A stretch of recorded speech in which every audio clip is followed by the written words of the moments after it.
স্ত্রীর জাতাকলে পড়ে আমার মায়ের মৃত্যু হলো। আমি এই এনজিওর লোকের বিচার চাই এবং আমার যে বাবা আছে বাবারও বিচার চাই।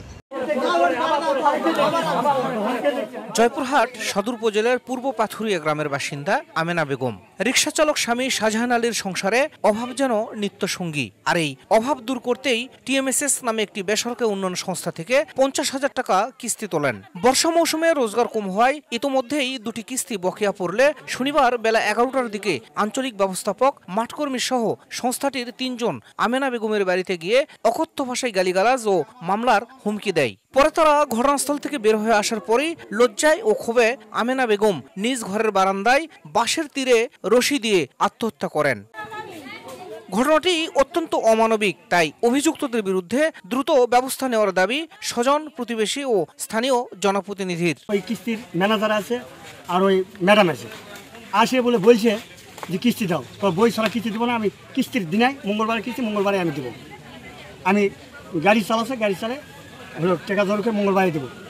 অনেক কথা কইছে, খারাপ কথা বলছে। ম্যানেজারও বলছে কথা দিয়ে সন্ধ্যার মধ্যে টাকা না দেয় তো যা টাকা হবে আজকে টাকা পারবেন, জন্যই ইনি এই আত্মহত্যা করছে।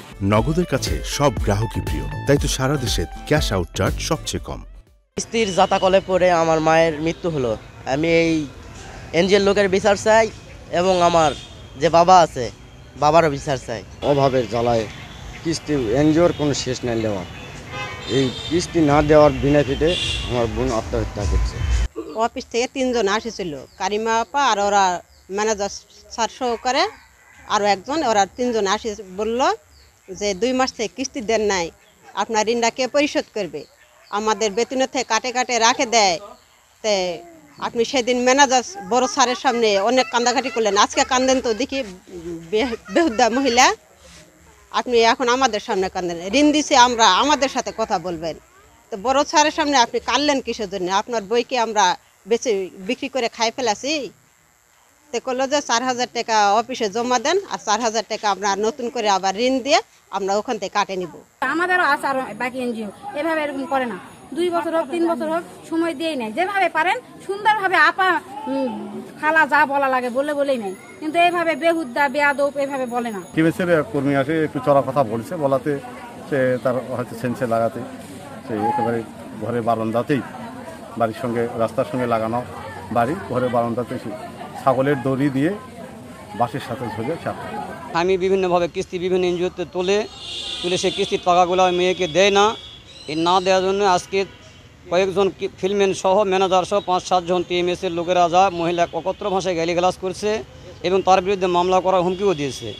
এর পরবর্তীতে এই দুর্ঘটনা ঘটছে, মৃত্যুবরণ হয়েছে। আমরা এই মহিলার মৃত্যুর সূক্ষ্ম বিচার চাই, এনজিওর বিরুদ্ধে বিচার চাই, তার স্বামীর বিরুদ্ধে বিচার চাই। নগদের কাছে সব গ্রাহকই প্রিয়, তাই তো সারা দেশে ক্যাশ আউট চার্জ সবচেয়ে কম।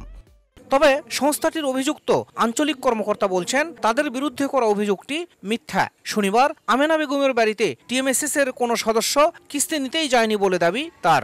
আমাদের বিরুদ্ধে যে অভিযোগ এটা সঠিক নয়। আমাদের কোনো স্টাফ ওই এলাকায় যায়নি, আমাদের ওখানে গ্রুপ আর আজকে না, আমাদের সমিতি কালেকশন বার আজকে না, যার কারণে আমাদের স্টাফ ওখানে যায়নি।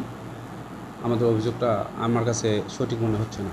খবর পেয়ে ঘটনাস্থল থেকে নিহতের লাশ উদ্ধার করে জয়পুরহাট 250 শয্যা বিশিষ্ট জেনারেল হাসপাতাল মর্গে পাঠায় পুলিশ। এ ঘটনায় আত্মহত্যার প্ররোচনার অভিযোগে ওই সংস্থাটির 3 জন এবং স্বামী শাহজাহান আলীকে আসামি করে একটি মামলা করেছেন নিহতের বড় ভাই সাইদুল ইসলাম। কিস্তি পরিশোধে ব্যর্থ হলে ওনার বিরুদ্ধে আইনগত ব্যবস্থা গ্রহণ করা হবে, মামলা করবেন ইত্যাদি বিষয়ে চাপ প্রয়োগ করলে ভদ্রমহিলা বিচলিত হয়ে পড়েন। এক পর্যায়ে হতাশা থেকে তিনি গলায় রশি ঝুলিয়ে আত্মহত্যা করেন।